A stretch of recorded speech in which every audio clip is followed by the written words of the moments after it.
Weatherfield, home of the Cabin, the Rovers and the nation's favourite street. But what happens when the cast and crew leave the comfort of the Cobbles for some sun, sea and sand? Is this mad? Oh, it's desperate. It's great when you get told that you're going on location. We thought, how fantastic. We're going to France for 2 days. Well, it isn't always plain sailing. And then we found out, of course, that the crew were in a 5-star and we were in a 2-star. So pack the factor 50, polish those dancing shoes and prepare for some holiday romance. I will never forget you, Mavis Riley. She was an attractive woman to the chaps of the day. Add some postcard humour. He was a lovely lad and looked scarily like a woman from a distance. And unexpected drama. Reese went in. There was ice on top of the water. As we tell the stories behind the stories through 5 decades of the Corrie years.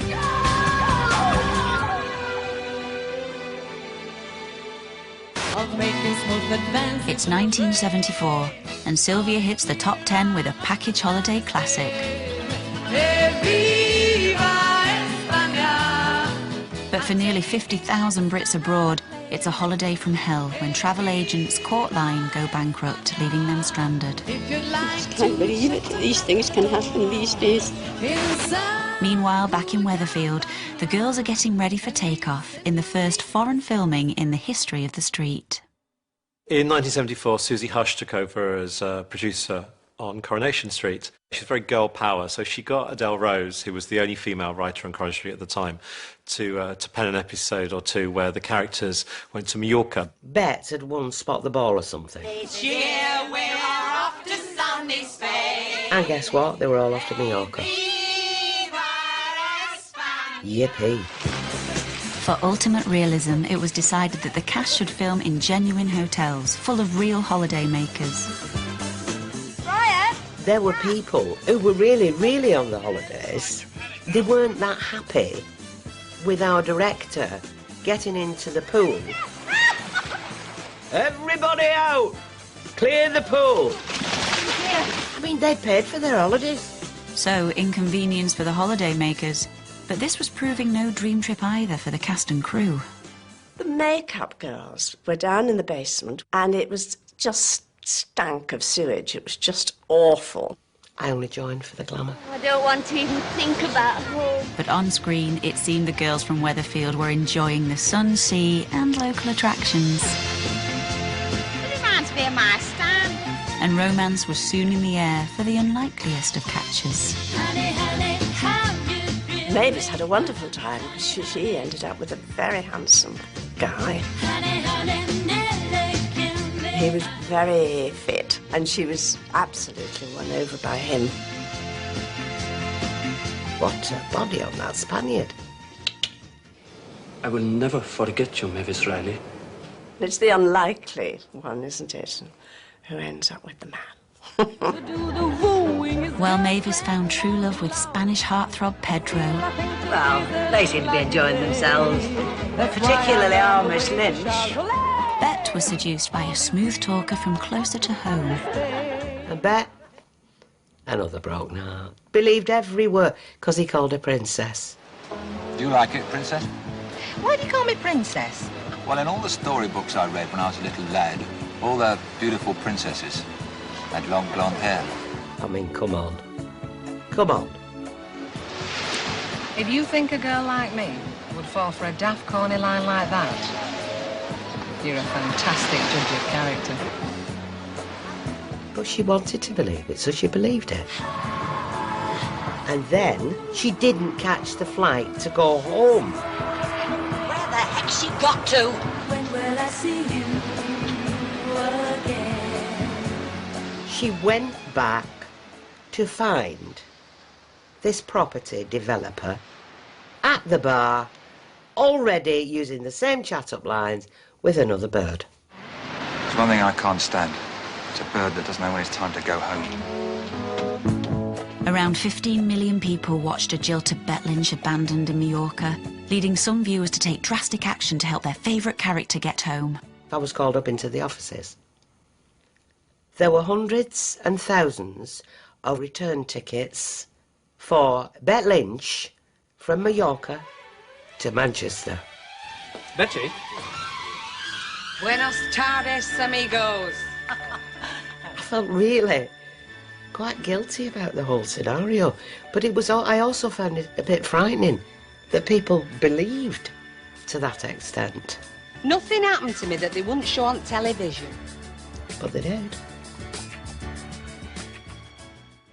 It's 2010, and Cameron and Clegg move into the number 10 love nest. How's the marriage going, gentlemen? After Cumbria is devastated by flooding, Prince Charles shows his support for the local community. Prince Charles's visit was designed to show support for victims of the flooding. And Coronation Street is about to set sail on what would be one of the most ambitious location shoots in its 50-year history. When Joe McIntyre persuaded Gail to go for a romantic getaway in the Lake District, little did she realise that Joe was a desperate man trying to escape his problems with debt. A phone call. It was the loan shark. Off-screen, actor Rhys Dinsdale had decided to leave Coronation Street. I think when Rhys decided to go, the street team weren't going to let him go quietly. The writers drew inspiration from a real-life story which had shocked the UK 2 years earlier. There had been in the news a man, John Darwin, who did exactly what Joe did, went out and tried to claim insurance money. All you have to do is ring the police. Tell them I went out on the boat and I haven't come back. It is not even a lie. The writers saw that as a good story, which indeed it was. Filming in the lakes was essential to the storyline, but the crew nearly abandoned the stunning location when the area was ravaged by a natural disaster. Watch out! We call this fun. We'd invested huge amounts of money in taking this project to be filmed in the Lake District, but they were starting to get second thoughts, really. We weren't actually sure whether we were going to be able to film on Windermere or not, or whether we were going to have to try and find somewhere else and do some rewrites. But then we thought, no, we should be brave, and hopefully fortune would then favour us. With no going back, the production team arrived on location and found themselves at the mercy of Mother Nature. It was freezing. It was certainly, minus degrees. We were filming from a pontoon, and we actually put a garden shed on the pontoon, and that was the only form of shelter for about 30 people who were based on this pontoon. But it was the shooting of Joe's dramatic death which would push the cast and crew to their limits. It started to snow, so it was actually in a genuine blizzard at 2 o'clock in the morning on the lakes in December. I've never been so cold in my life.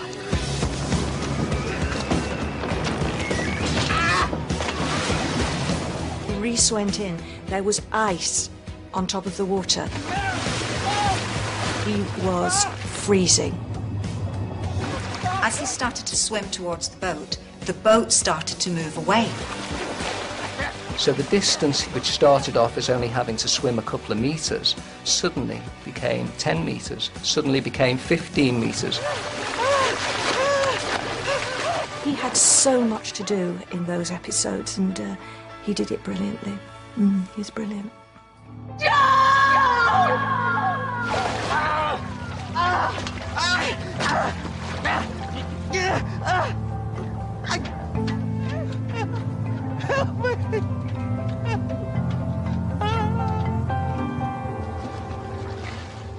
The man is a very, very brave man.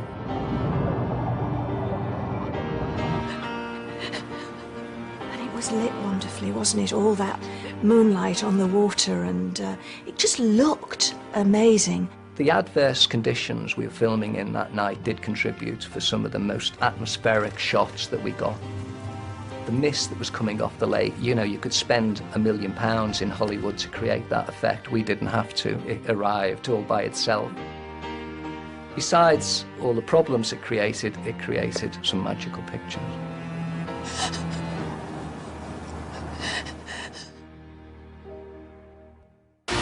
Coming up on the Corrie years, the show reaches new heights in Blackpool. What's wrong? And Steve gets more than he bargained for in Malta. This is the top of the range wig, mate. It cost me near on £1,000. It was surrounded by a storyline of me having to kiss a bloke.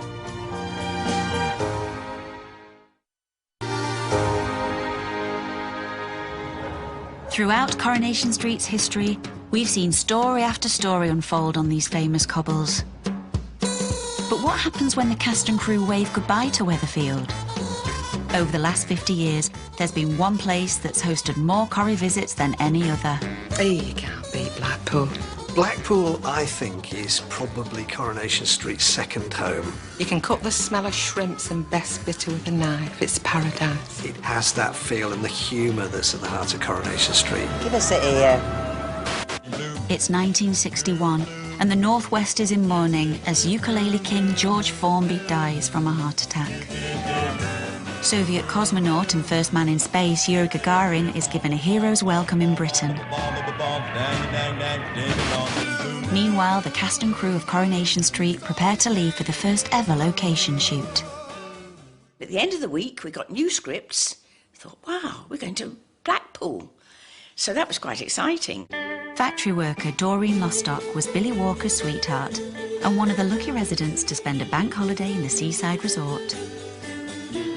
The episode was filmed in May 1961, when the street had been going for just 5 months, but was already featuring in the top 10 weekly ratings.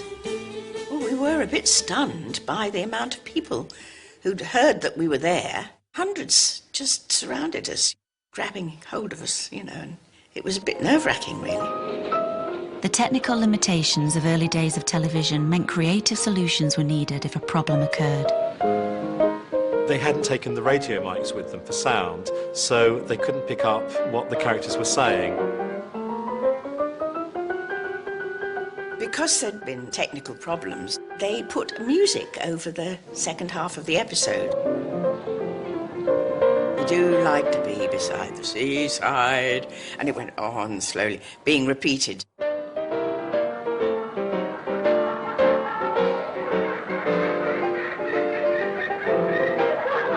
It worked very well, I think, especially when the 3 old ladies were walking back from the sea, from paddling. Despite the technical problems on the day, Coronation Street's holiday romance with Blackpool had begun, with the resort acknowledging one of its famous actors later on in the year. 1961 saw Violet Carson being given the great honour of turning on the Blackpool illuminations. So Coronation Street had to give a nod to the Blackpool illuminations in some way.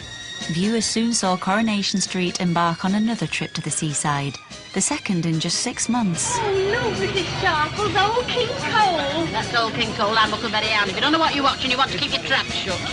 But this time, the cast and crew never actually set foot outside the studio. The second time that we were supposed to go to Blackpool, there was a mock-up in the studio of the coach, because really we couldn't have coped with the crowds of people. Hey, has anybody got a bottle opener? Never mind the bottle opener, watch the light. Here's what your mum said, now watch the light. Since that first trip to Blackpool in 1961, Coronation Street has visited the seaside resort over 20 times. There is a certain thing about the feel of Blackpool that I think relates to the feel of Manchester and, of course, to fictional Weatherfield. So it's a little bit exotic, a little bit glamorous, but somehow similar. It's 1994. Britain and France celebrate the opening of the Channel Tunnel. On cue, Nigel Brown's Eurostar emerged from the gloom to meet his French counterpart. Servicemen and women remember the fallen on the 50th anniversary of the D-Day landings. Veterans of the Normandy campaign, you deserve your nation's thanks. And Coronation Street's Percy Sugden prepares for an emotional journey. We were going to film in Normandy because it was the 50th anniversary of the Normandy landings, and Coronation Street likes to tie things into anniversaries. June the 6th is the 50th anniversary of D-Day, and I'll be there for the remembrance celebrations. Actor Bill Waddington, who played Percy Sugden, would have a particular interest in this storyline. Bill was an old soldier. He joined up in, I think, 1940 and went through the war in real life. Bill was very pleased about the return to Normandy story because he had lost a lot of friends in the D-Day landings. The story saw Percy visiting the British War Cemetery of World War II in Bayeux in northern France to remember the fallen. I remember Bill really was affected. You know, I'd like to stop here for a bit if I may. There's some lads I'd like to find and have a word with. He brought it all back, and his performance showed that.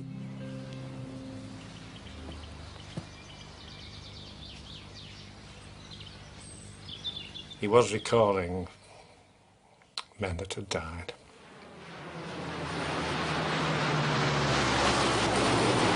You could read the memories on his face. He would have been mortified to show tears, or even grief, really, in any other circumstances. Absolutely mortified, but not in these.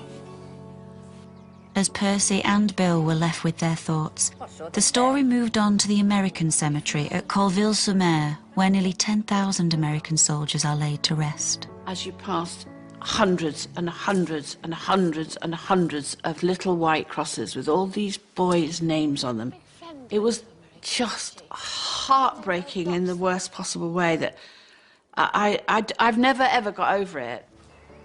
For the characters of Maureen and Maud, the storyline was not just one of remembrance, but also of revelation, when Maud tracked down the grave of Master Sergeant Leonard Kennedy. Maud was a real harridan most of the time, so for her to have a romantic interlude, to go to France to find this young man's grave, I thought was just lovely. He'd have been 23 in the November. You're not much like him. But all you have got is chin. And then when Maureen finds out that her father was an American GI, it just seemed to pull the whole thing together, really. That's your father buried there. A lot of women out there related to it. You know, they'd met GIs in the war. Why did you tell me now? I didn't think I'd ever tell you. But why did you? Well, there comes a time all of a sudden when you want to put things straight before you go. We had a lot of letters from ladies saying, thank you, that is my life. And we've loved watching it. So I think that alone was worth it. Fast forward 13 years, and over 1 million Northern Rock customers are fearing for their future. I'm very concerned it's our savings. Why should we lose it? Sir Ranulph Fiennes overcomes his lifelong fear of heights and conquers the north face of the Eiger. This path, a foot wide with a sheer drop either side, was his final obstacle. And Eileen and Steve are jetting off to Malta to help solve a problem with production. We needed to send some characters away so we could play a story that was entirely self-contained, because we needed to buy some time back home to get ahead in production. Is this mad? Oh, it's desperate. We were told we were going to Malta, me and Sue Cleaver, which was brilliant. We looked at various options and Malta fitted the bill. It looked exotic, but it was also practical. I'm too hot. The beautiful surroundings would prove a perfect location for a holiday romance. It was surrounded by a storyline of me having to kiss a bloke. I'm Anthony Berra and I played Shania. Also known as Princess Jordan, Anthony was actually an established Manchester drag artist. I cast the transvestite character. Anthony walked in and I did a double take. It could have easily been a woman that walked through the door. Excuse me, love, do you want to join us? We was in a karaoke bar in Malta and my just radiant good looks, you know, just caught Steve's eye. See you later, girls. Steve McDonald's had enough women to know what a woman looks like. It had to be believable. For the romance to blossom, the storyline needed Steve to make a move. Footloose and fancy-free me. What, a woman like you? You've got everything a bloke could want, and more. I was frightened to death of having to kiss a man, and having never kissed a man, and I found the whole experience quite strange. I need you.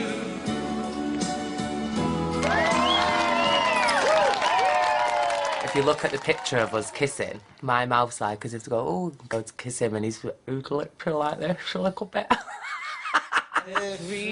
Steve and Shania were soon smitten and headed back to the hotel for some fun out of the sun. I think that's when Shania realised that she was going to bite off more than she could chew. Look, don't worry. I know all I need to know about Shania. You are a very special lady. A one-off. Are you serious? You already know? And so, she told him the truth. Is it that obvious? What's the problem? What's wrong? What's wrong? This is the top of the range wig, mate. It cost me near on £1,000. I think she was just a bit of a lost soul. It can be a really touchy subject, but I think they played it really well, and I'm really, really proud of that. This break was supposed to cheer us up. We've really put pay to that. So Steve and Shania's budding relationship soon came to an end. But the trip did bring Steve and Eileen closer together. Fair summary. My favourite scene in Malta was the sunset at the end. It's a famous beauty spot on the island of Gozo. Well, at least we've got each other. Now, you see, I know you're joking, but that does actually cheer me up. It was a lovely written scene. Steve and Eileen kind of comfort each other. You make me laugh. I mean, you do me head in, but you are one of the reasons I actually go into work every day. Steve? There are some scenes that you do where you actually feel it properly inside. Everything else blinkers off. And that was one of those moments.